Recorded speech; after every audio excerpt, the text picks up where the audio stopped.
اللہ تعالیٰ نے انسانیت کو سیدھی راہ دکھانے کے لیے بہت سے نبی اور رسول بھیجے ہیں، جن کی صحیح تعداد صرف اللہ ہی کو معلوم ہے۔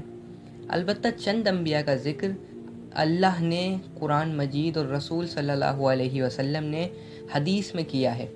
ان میں سب سے پہلے نبی حضرت آدم علیہ السلام ہیں۔ چلیے جانتے ہیں کہ کیوں اللہ تعالیٰ نے حضرت آدم کو پیدا کیا۔ عبداللہ ابن عباس نے فرمایا، حضرت آدم کو بنانے سے 2000 سال پہلے اللہ تعالیٰ نے زمینوں پر جنوں کو آباد کیا۔ جب جنات زمین پر فساد کرنے لگے اور قتل و غارت کرنے لگے تو اللہ تعالیٰ نے ابلیس کو فرشتوں کے ساتھ بھیجا کہ جناتوں کو سمندروں اور جزیروں کی طرف بھگا دو۔ ابلیس خود بھی جنات کی نسل میں سے تھا، مگر اس نے اللہ کی کثرت سے عبادت کی اور اللہ نے اسے فرشتوں کا سردار بنا دیا۔ فرشتوں کا سردار بننے کے بعد ابلیس میں تکبر پیدا ہو گیا۔ اس نے سوچا کہ مجھے فرشتوں کا سردار اس لیے بنایا گیا ہے کیونکہ میں سبھی مخلوق سے زیادہ اللہ کے قریب ہوں۔ اللہ تعالیٰ کو اس کا غرور اور تکبر پسند نہیں آیا۔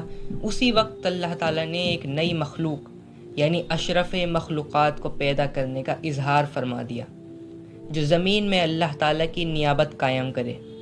پھر اللہ نے حضرت آدم کا پتلا اپنے ہاتھوں سے تیار کیا۔ سب سے افضل دن جمعے کا دن ہے۔ اسی دن آدم علیہ السلام کو پیدا کیا، اسی دن انہیں جنت میں داخل کیا گیا اور اسی دن انہیں جنت سے نکالا گیا، اور اسی دن قیامت بھی آئے گی۔ اللہ تعالیٰ نے آدم علیہ السلام کی شکل و صورت بنانے کے بعد جب تک چاہا انہیں ڈھانچے کی صورت میں پڑا رہنے دیا۔ ابلیس آدم علیہ السلام کے پاس چکر لگاتا رہتا۔ جب اس نے دیکھا کہ یہ جسم اندر سے کھوکھلا ہے تو اس نے اندازہ کر لیا کہ یہ مخلوق اپنے نفس پر قابو نہیں رکھ پائے گی۔ اللہ تعالیٰ نے آدم علیہ السلام کو دنیا بھر کی مٹی سے پیدا فرمایا۔ اسی وجہ سے آدم علیہ السلام کی اولاد بھی مختلف رنگوں کی مٹی کے مطابق پیدا ہوتی ہے۔ اللہ تعالیٰ نے جمعے کے دن آدم علیہ السلام کو انسانی صورت میں اپنے ہاتھوں سے پیدا کیا تاکہ ابلیس اپنی بڑائی کا دعویٰ نہ کر سکے۔ اس کے بعد بہت وقت تک آدم علیہ السلام کو مٹی کے بنے ہوئے اس جسم کی صورت میں پڑا رہنے دیا۔ فرشتے اور ابلیس اس جسم کو دیکھ کر خوف زدہ ہوتے تھے۔ ابلیس جب بھی وہاں سے گزرتا تو اس جسم کو ٹھوکر مارتے ہوئے گزرتا۔ اس میں سے ایسی آواز آتی جیسے مٹی کے برتن سے آتی ہے۔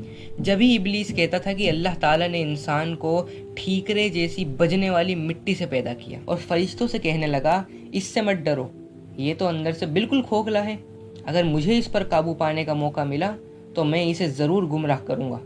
اللہ تعالیٰ نے آدم علیہ السلام کے قد کو 60 ہاتھ جتنا لمبا بنایا، پھر ان میں روح ڈال دی اور فرمایا، جا کر فرشتوں کی جماعت کو سلام کہیے اور ان کا جواب غور سے سنیے، وہی تمہارے اور تمہاری اولاد کے سلام اور جواب کا طریقہ ہوگا۔ آدم علیہ السلام نے فرشتوں کی ایک جماعت کے پاس جا کر کہا، السلام علیکم۔ فرشتوں نے جواب دیا، السلام علیکم ورحمۃ اللہ، یعنی ورحمۃ اللہ کا اضافہ کر دیا۔ جنت میں جو بھی داخل ہوگا وہ آدم علیہ السلام کی طرح 60 ہاتھ لمبا ہوگا۔ اس کے بعد آج تک انسانوں کی قد میں کمی ہوتی رہی ہے۔ اب آپ اپنے آپ کو ہی دیکھیے۔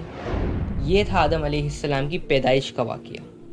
آدم علیہ السلام کی آگے کی زندگی اور باقی نبیوں کے آگے کی زندگی جاننے کے لیے چینل کو سبسکرائب کیجیے۔